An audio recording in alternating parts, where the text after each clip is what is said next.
Imagine that you deposit 1 lakh rupees in your bank. What do you think happens with your money? You might wonder that bank will keep it safe inside a locker. But in reality, more than 90% of it disappears. No, they are neither stolen nor lost. Bank आपके पैसों को strangers, businesses और उन borrowers को दे देगा जिनसे आप कभी मिले भी नहीं. And yet they promise you that your money is safe. How does this system work and why does it not collapse? And more importantly, where does the bank make its money in the middle of this? Today, we'll break down the real business model of banks in the simplest way possible. Chapter 1. Banks sell money. At its core, a bank is nothing but a business that sells money. जिस तरह एक shopkeeper wholesale पे products खरीद के उन्हें retail में बेचता है, ठीक उसी तरह banks buy money from us cheap and sell money to borrowers expensive. This difference is called interest rate spread. ये सिंपल डिफरेंस जो 2% से 6% तक हो सकता है forms the backbone of every banks business. यानी बैंक्स जितना हमें इंटरेस्ट देते हैं उससे ज्यादा इंटरेस्ट वो बोरोअर्स से चार्ज करते हैं to remain in net profit. But this is not the only way banks earn money. और भी कई तरीके हैं जिन्हें हम आगे देखेंगे. Chapter 2. Fractional reserve system. Globally, banks follow a method called fractional reserve banking. Let's say you deposit 100 rupees.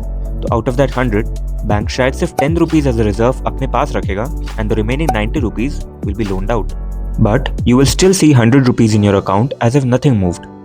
ऐसा इसलिए क्योंकि fractional reserve banking के under the bank is legally allowed to lend most of your money while still keeping a record of your full balance in case आप अपने पैसों को withdraw करना चाहो. Chapter 3. Banks' income sources. The main and the biggest revenue source for any bank is loans. When a bank gives a home loan, car loan, education loan, or any personal loan for that matter, it's creating a long-term income stream for itself.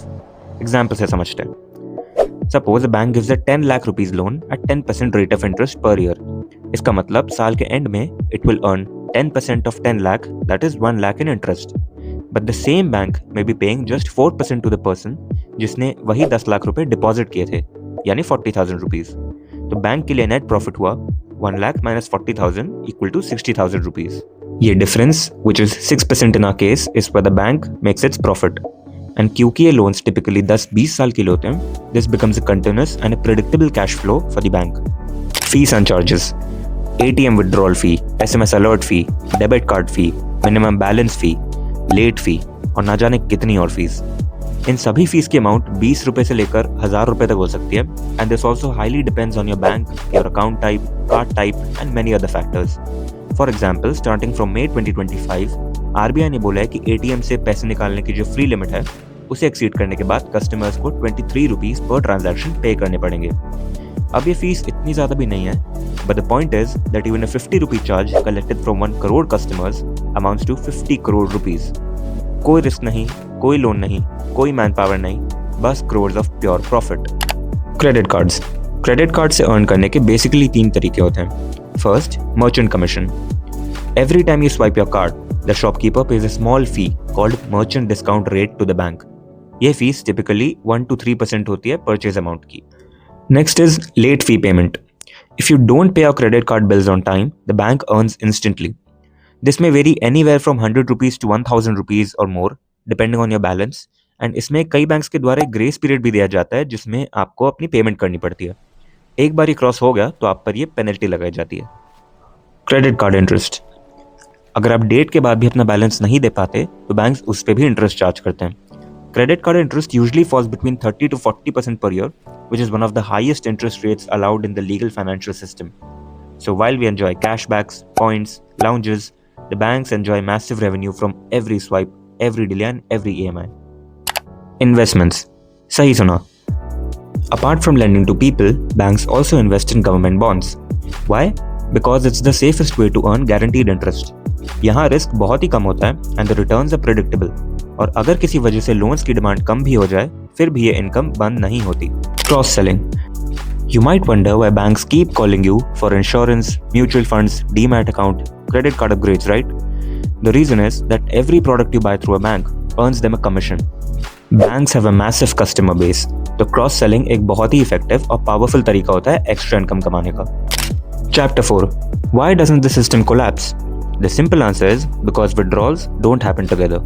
ऐसा होने की possibility बहुत ही कम है कि सभी लोग एक साथ अपने पैसे withdraw करने बैंक पहुंच जाए. हो सकता है 1% लोग आज विड्रॉ करें, 2% कल, 3% अगले हफ्ते एंड सो ऑन.